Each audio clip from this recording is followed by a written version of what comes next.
मैं आज ये भी कहने के लिए इच्छुक हूँ कि अमेठी के इतिहास में कभी किसी ने कल्पना नहीं की होगी कि गैस का सिलेंडर गरीब बहन की रसोई तक पहुंचे।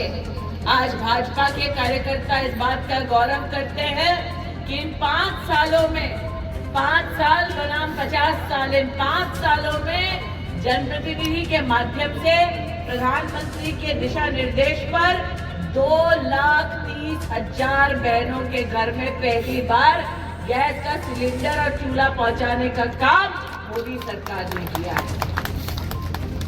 पहली बार 3 लाख से ज्यादा परिवारों को अब नल से जल अपने घर में मिल रहा है। 5 साल में जो 50 साल ना हो सका, अमेठी को पहली बार मेडिकल कॉलेज मिला।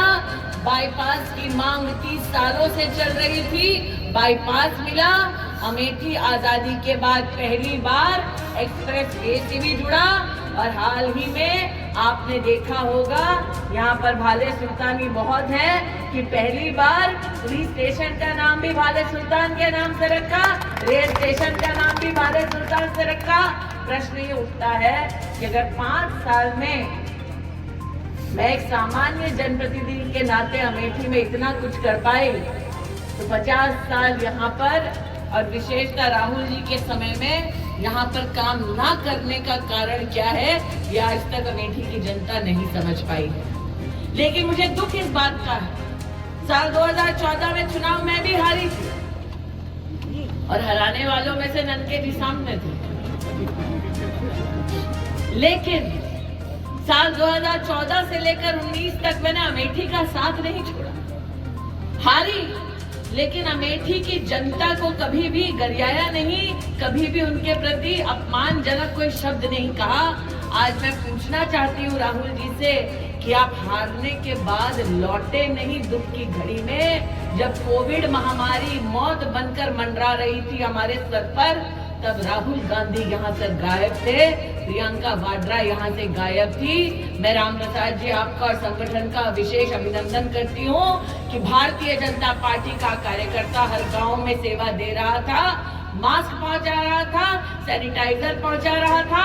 और हम इस बात का गौरव करते हैं कि अमेठी में 4,40,000 परिवार हैं जो साल 2020 से लेकर अब तक मुफ्त अनाज पा रहे हैं हर महीना, और आने वाले 5 सालों तक मोदी की गारंटी है कि मुफ्त अनाज अमेठी की जनता को, देश की 80 करोड़ जनता को मिलने वाला है। इसमें दीदी नरेंद्र मोदी जिंदाबाद, जिंदाबाद। इसमें दीदी नरेंद्र मोदी जिंदाबाद, जिंदाबाद। हाल में आए थे यात्रा लेकर, कहा था न्याय करेंगे, लेकिन अब तक सम्राट साइकिल के जो किसान हैं उनके साथ न्याय नहीं किया। जो जमीन खुद कब्जा है वो वापस नहीं किया। आए, लेकिन कांग्रेस के कार्यालय में गए नहीं, उसी से झल्लाकर ननके जी ने कहा कि जब नेता ही गायब है, सेनापति ही गायब है, तो सेना उनके साथ रहकर क्या करेगी। इसलिए आज कुछ अप्रतिम योद्धा भारतीय जनता पार्टी में शामिल हुए, जो अपने कार्यकर्ताओं का ना हो सका, जो क्षेत्र की जनता का वायनाड जाकर अपमान करता हो और जो दुख की घड़ी में साथ ना देता हो।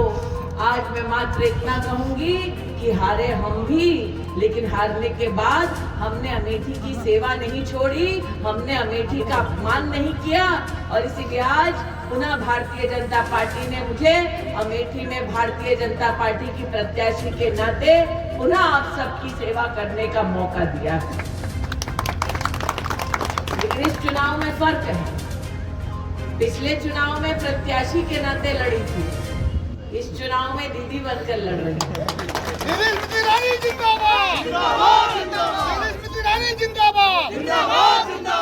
और जो बहनें मुस्कुरा रही है ननके जी, वो इसलिए मुस्कुरा रही हैं क्योंकि अमेठी के इतिहास में पहली बार प्रधानमंत्री जी के आदेश अनुसार महिलाओं के लिए हाल ही में खेलकूद प्रतियोगिता आयोजित की गई।